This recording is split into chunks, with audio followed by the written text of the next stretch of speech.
네, 강프로입니다. 자, 두산 로보틱스 보겠습니다. 자, 두산 로보틱스가 여기 지배구조 개편 이슈가 터지고 나서 강하게 상승을 했는데 그 뒤로 쉬지 않고 빠졌습니다. 그리고 나서 오늘 두 번째 반등이 나왔습니다. 자, 주가가 올라가는 데는 매물 소화 과정이 필요합니다. 그리고 매물 소화 과정을 어떻게 보내는지에 따라서 추가 상승 여부가 있는데 지금 상황은 그쵸.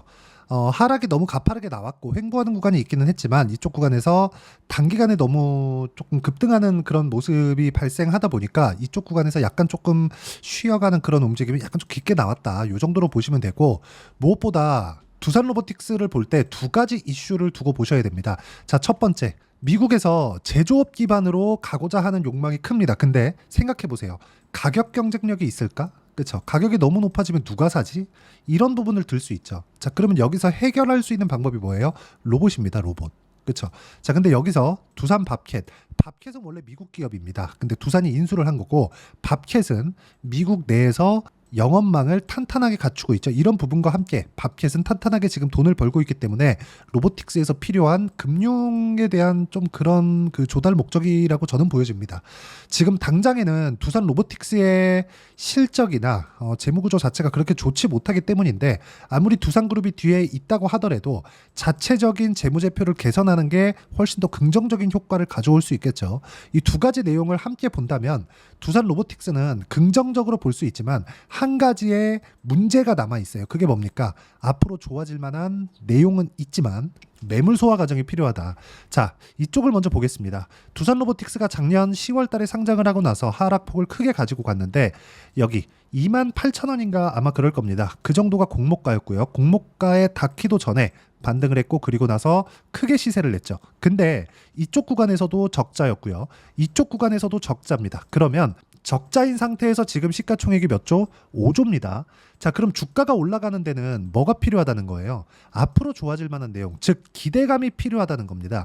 주식시장에서 기대감에 대한 부분을 이해하지 못하면 절대로 꾸준하게 돈을 벌 수 있는 상황을 만들 수가 없습니다. 주식시장에서 기대감만큼 중요한 게 없다고 제가 말씀드리는 겁니다.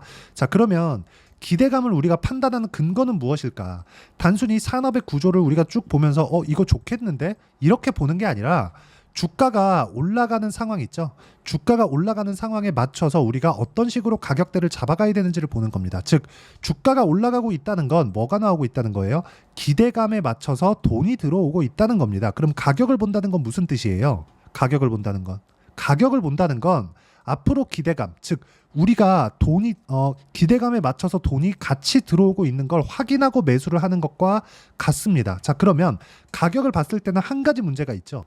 과거에 형성돼 있었던 고가 매물이 쏟아져 나올 텐데 이 쏟아져 나오는 매물을 어떻게 잡아내느냐, 그게 타점입니다. 그렇죠? 자, 그러면 지금은 뭐예요? 매물 소화하는 과정에 있다. 그리고 매물 소화가 끝나면 앞으로 성장성에 대한 인정을 받는 그 순간 주가는 폭발적으로 올라갈 수밖에 없고, 그 구간에 맞춰서 타점을 잡는 게 맞습니다. 보유기간을 줄이는 게 가장 중요하다고 이야기를 드리는 거고, 보유기간을 줄이는 것에 공감을 한다면 댓글로 공감이라고 적어주시면 제가 이 보유기간 관련된 영상을 하나 더 제작해서 올리도록 하겠습니다. 자, 그러면 우리가 계속해서 가격적인 부분에 대한 내용을 제가 이야기를 드렸는데, 가격을 봤을 때 뭘로 봐야 됩니까? 타점을 봐야 된다고 말씀드렸죠. 그 타점을 어떻게 봤을 때 어느 정도 수익 구간을 만들어낼 수 있는지 그 내용부터 보도록 하겠습니다. 실전에 어떤 식으로 매매하는지 그 내용을 판단하는 게 중요합니다. 자, 내용 보시면 태성이죠. 그렇죠? 어떤 식으로 수익을 냈는지를 보시면 됩니다.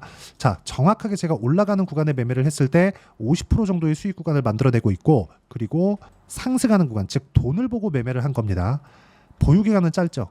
주식시장에서 보유기간을 줄이는 것만큼 중요한 건 없습니다. 그리고 이 내용에 맞춰서 매매를 했을 때만 우리가 꾸준하게 수익을 낼 수 있다는 게 중요합니다. 여기가 바닥이다, 이걸 정확하게 맞출 수 있는 사람은 없습니다. 자, 그리고 최근에 조선주들의 움직임이 좋은데 조선주들의 매매를 제가 어떻게 했는지를 보여드리겠습니다. 자, STX 중공업 보면 어떻습니까? 올라가는 구간에 매매를 하고, 그리고 또 마찬가지죠. 자, 그랬을 때 36%, 14% 이런 정도의 수익 구간을 만들어내고 있고, 이 내용에 대한 부분을 제가 여기 소통방에서 공유를 하고 있고요. 그리고 제가 기습적으로 라이브를 진행하는데 그때 기법에 대해서 어떻게 매매를 진행해야 되는지 그 기법 강의에 대해서 라이브로 진행을 무료로 하고 있으니까, 매매를 하는 과정에서 내가 어떻게 타점을 잡아야 되는지 잘 모르겠다, 그리고 올라가는 구간에 어떻게 가격대를 잡아야 되는지 잘 모르겠다 하시는 분들은 소통방이나 라이브에 들어오시면 되고요. 그리고 이런 부분은 구독과 좋아요 눌러주시면 무료 입장 가능합니다. 그리고 상단에 있는 전화번호로 구독 그리고 라이브라고 문자 보내주시면 여기 소통방 입장 링크와 그리고 라이브 할 때 입장 링크를 제가 함께 공유를 해드리도록 하겠습니다. 자, 가장 중요한 건 내 스스로 어떻게 매매를 할 수 있는지, 그런 부분을 내가 어떻게 찾아낼 것인지, 그런 부분입니다. 그런데 이런 부분이 그렇게 어렵지 않아요. 물론 여기서 내가 실전에 들어가면 심리가 작용하기 때문에 이쪽 구간에서의 모든 등락폭을 내가 다 만들어낼 수는 없습니다. 근데 어떤 식으로 해야 돼요? 내가 철저하게 올라가는 부분에서만 지속적으로 매매 연습을 한다. 그랬을 때 이렇게 올라가는 구간에 타점을 잡을 수 있고, 이 내용에 맞춰서 우리가 여기 두산 로보틱스의 상황을 보면 우리가 딱 봐야 되는 내용 중에 하나는 정확하게 한 가지입니다. 반등에 대한 확인. 지금은 올라가고 나서 너무 많이 빠졌습니다. 그렇죠? 이쪽에서 지금 두산그룹이 강하게 조금 지배구조에 대한 부분을 갑자기 기습 공시를 했죠. 이러다 보니까 두산 에너빌리티에서 밥킷을 떼어오는 부분, 그리고 밥킷 주주들 간의 문제점, 이런 부분들이 계속 작용을 하고 두산그룹에서도 새롭게 무언가 그 대안을 마련해서 공표를 하겠다고 했습니다.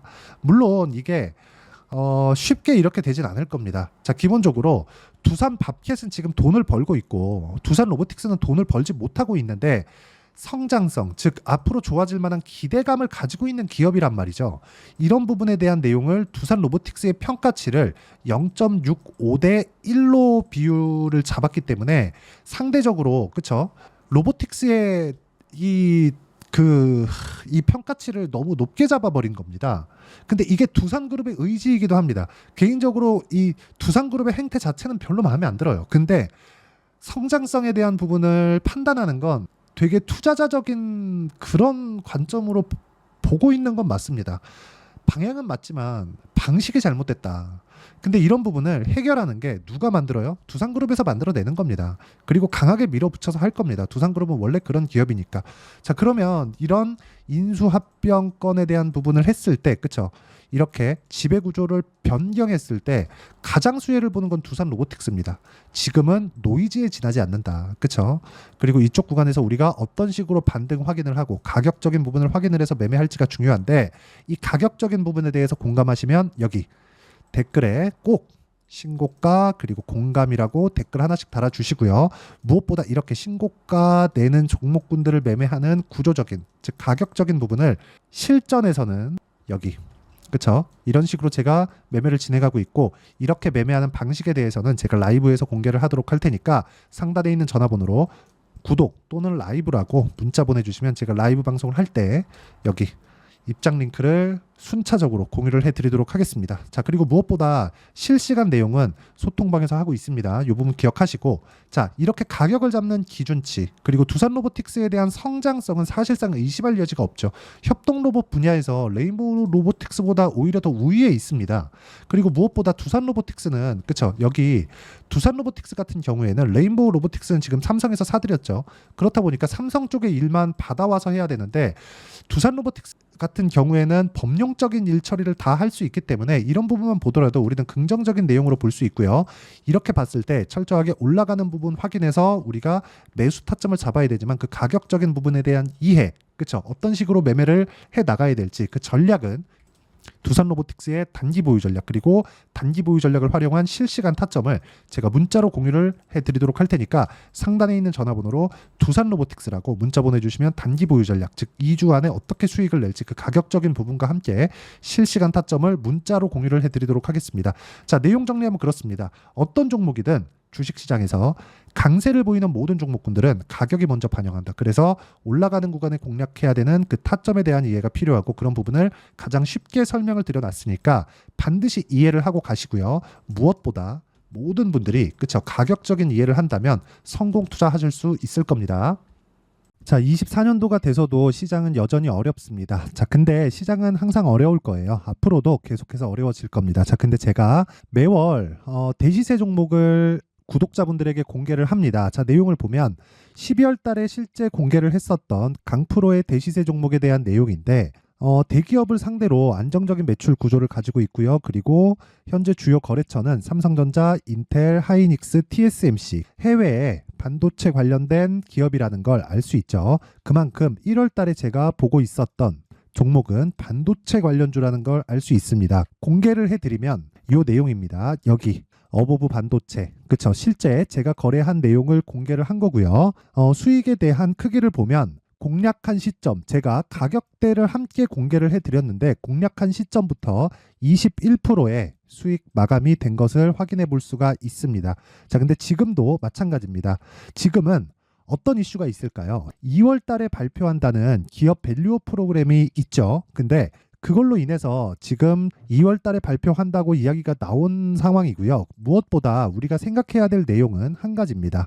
어떤 이슈나 그리고 어떤 상승할 수 있는 내용으로 인해서 주가가 올라가는 것은 맞죠. 하지만 가격이 먼저 반영한다는 걸 반드시 알고 있어야 되고, 그런 내용에 대한 파악이 되었을 때, 그쵸? 여기 어보브 반도체처럼 21%, 그쵸? 대략 3에서 4일 동안 20% 이상의 수익을 먹을 수 있고요. 그리고 여기 HLB 같은 종목처럼 대략 일주일이 채 되지 않는 기간 동안 30%의 수익을 낼 수 있습니다. 자, 그러면 답은 나왔어요. 재료에 대한 부분보다 중요한 게 가격이다. 자, 근데 지금 시장에 쏠려 있는 게 뭐죠? 2월 달에 발표하는 기업 밸류업 프로그램에 대한 내용이죠. 자, 그러면 우리가 이쪽에다가 지금 집중을 해야 될까요? 그 내용을 한번 보겠습니다. 기아차의 차트를 보면요. 1월 24일 날 정부단에서 입김을 불어넣은 이후에 시세가 강하게 발생한 것처럼 보이지만 애초에 12월 달부터 신고가를 달성했다는 걸 확인할 수 있습니다. 자, 그러면 우리가 스케줄을 따져봤을 때 우리가 어디를 봐야 될까요? 4월 달 총선을 봐야 됩니다. 드디어 때가 온 거죠. 4월 달 총선이 끝나면 그 뒤엔 뭐가 있죠? 대선 전국으로 들어갑니다. 그러면 우리는 4월 달 총선부터 시작해서 대선까지 이어질 수 있는 종목을 찾는 게 정말 중요합니다. 그게 정부 정책의 방향과 그리고 스케줄에 맞춰서 가는 거예요. 정치적인 상황에 따라서 주가가 움직이는 걸 우리는 수도 없이 많이 봐왔기 때문에 스케줄에 맞춰서 가는 게 지금으로서는 답이 될 수 있습니다. 그리고 무엇보다 어느 정도의 시세를 내는지 그 첫 번째 단계인 상황을, 그쵸? 제가 12월 달 밝혀드렸었던 대시세 종목으로 이미 공개를 해드렸기 때문에, 그쵸? 어떻게 제가 매매를 했는지까지 다 보여드렸습니다. HLB처럼, 그쵸? 31.9% 걸린 시간은 4일밖에 되지 않죠. 이 종목을 제가 가격과 그리고 어떤 종목인지를 애초에 12월 달부터 공개를 한 겁니다. 자, 그러면 지금도 마찬가지예요. 앞서서 제가 말씀드렸었던 23년도에 했었던 여러 가지 종목들이 있죠. 한미반도체 같은 종목들도 여기 소통방에서 모두 공개를 해서 실제로 10,000원부터 60,000원까지 상승한 내역이 있고요. 왜 공략을 했는지를 제가 다 공개를 해드렸습니다. 근데 지금도 마찬가지라는 거죠. 정부 정책의 방향에 맞춰서 또는 선거 스케줄에 맞춰서 매매를 이어가야 될 때가 됐고요. 제가 총선 관련된 큰 시세가 나올 수 있는 대시세 종목을 준비를 해놨습니다. 길게 말씀드리지 않겠습니다. 모든 종목들은 신고가를 달성하면서 대시세 준비를 하게 되고요. 신고가를 공략했을 때 내가 시장에 주도주를 잡을 수 있는데 지금은 총선에 집중하는 게 맞다. 그래서 총선 관련된 그리고 대선까지 이어질 수 있는 종목을 준비를 해놨는데 지금부터 준비를 하셔야 나중에 고가에 올라가서도 꾸준하게 매매를 이어갈 수 있습니다. 자꾸 막 손절하고 매매하는 과정에서 너무 어렵다 하시는 분들은요. 이 종목 딱 받아가서 큰 수익 내셨으면 좋겠고요. 이 종목은 상단에 있는 전화번호로 대시세라고 문자를 보내주시는 분들에 한해서만 제가 총선 그리고 대선까지 이어질 수 있는 종목을 공개해 드리도록 할 테니까 상단에 있는 전화번호로 대시세라고 문자를 보내주시고요. 그리고 구독과 좋아요 꼭 좀 부탁드리겠습니다. 시장은 정말 어렵습니다. 자, 그래서 모든 분들이 성공 투자하셨으면 좋겠고요. 기본적으로 가격에 대한 파악을 하면서 큰 수익을 내셨으면 좋겠습니다.